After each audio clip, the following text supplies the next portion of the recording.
rolling through Amish town just now, sparking with wifey. And two things I want to talk about. I first want to talk about the Amish people. Amish, I love y'all, and I'm gonna tell a story about y'all in a minute after I say this. Wifey was telling me about the shit on her tires, man. Now it's 2024, man. I love y'all and I respect y'all, but don't y'all got some type of doo-doo catcher, man? Can't y'all put like something up under the horses? Right? It ain't even got to, I know it might bother the horses, the booty hole, but can you put it like on damn near by the ground so it's in the drop area so it can catch that shit, man? It's 2024, man. And speaking of Amish, I'm gonna tell you how much I love honest people and respect. I started working at a place called Wayne Dalton. I worked there for almost about 3.5 years. It's in a little Amish town, Amish dominated town. I'm talking about horse and buggy everywhere. This is when I first realized about the horse shit and the horse buggy and how they shit on the road and all that shit, right?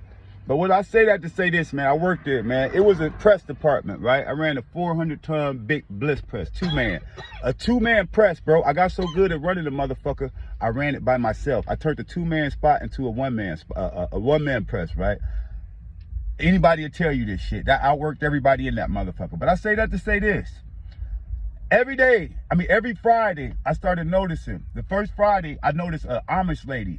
She's in her 60s, carrying 2 buckets. She had to come from top of these steps, this long flight of steps, and she would have to go down to our press room and fill these buckets up.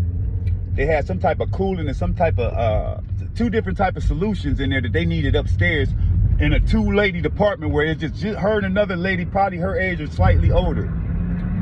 27 men and 2 ladies in that department. I watched these guys watch this old lady, and she would only fill them up halfway because she couldn't carry them. She wasn't strong enough to carry them. I watched these guys watch this lady carry. I looked at these motherfuckers, my dude across the 2 dudes that was working across. I said, man, how long this lady? They said, she comes down here every week and fills them things up. I said, you motherfuckers don't help her?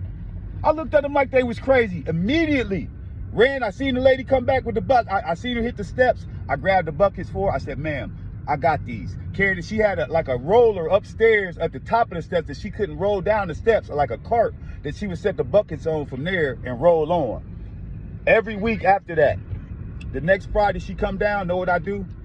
Meet her at the bottom. Fill the buckets up to the top so she wouldn't have to double back and all that shit, right? She started coming every 2 weeks because I would fill the buckets up for her all the way, right? Know what she had for me the second week? Some fresh bait. She said, I took her shit to the top of the steps. She said, I got something for you. I said, what, man? Bro, she had me a big ass platter every 2 weeks of fresh baked Amish. I'm talking about some of the best pastries and cookies you would ever taste, bro. I would get them motherfuckers, you know what I do? I take them down to all them motherfuckers, right in front of the motherfuckers that wouldn't help her. And peel that motherfucker. They want them so bad. The same motherfuckers that wouldn't help her, watch her carry them buckets. Know what they want? They want some of them pastries that she gave. Wouldn't help her carry the motherfucking buckets back and forth, but they want some of them pastries, them Amish pastries. That's the way people is, man. Good shit and a good heart will take you a long motherfucker way. And I'm doing the shit and expecting nothing in return. Just out of the kindness of my heart that I would do for any woman or anybody, right? Good shit, man. 27 dudes watched this lady carry this shit for years back and forth through here. Wouldn't help her, man. And I fucking start helping her carrying it, and now the same dudes want to eat her shit that she give me. No, it don't work like that, bro. I wouldn't give them a fucking donut. Like, share, subscribe, follow, man. Just read this story, man. It hold weight and it carry a long way. It do something about y'all shit, man. I love y'all Amish people. Y'all hard workers, some of the hardest workers. I work beside any one of y'all any day because y'all work like me. But do something about this, man. Get a shit catcher, man. It's Jakey J.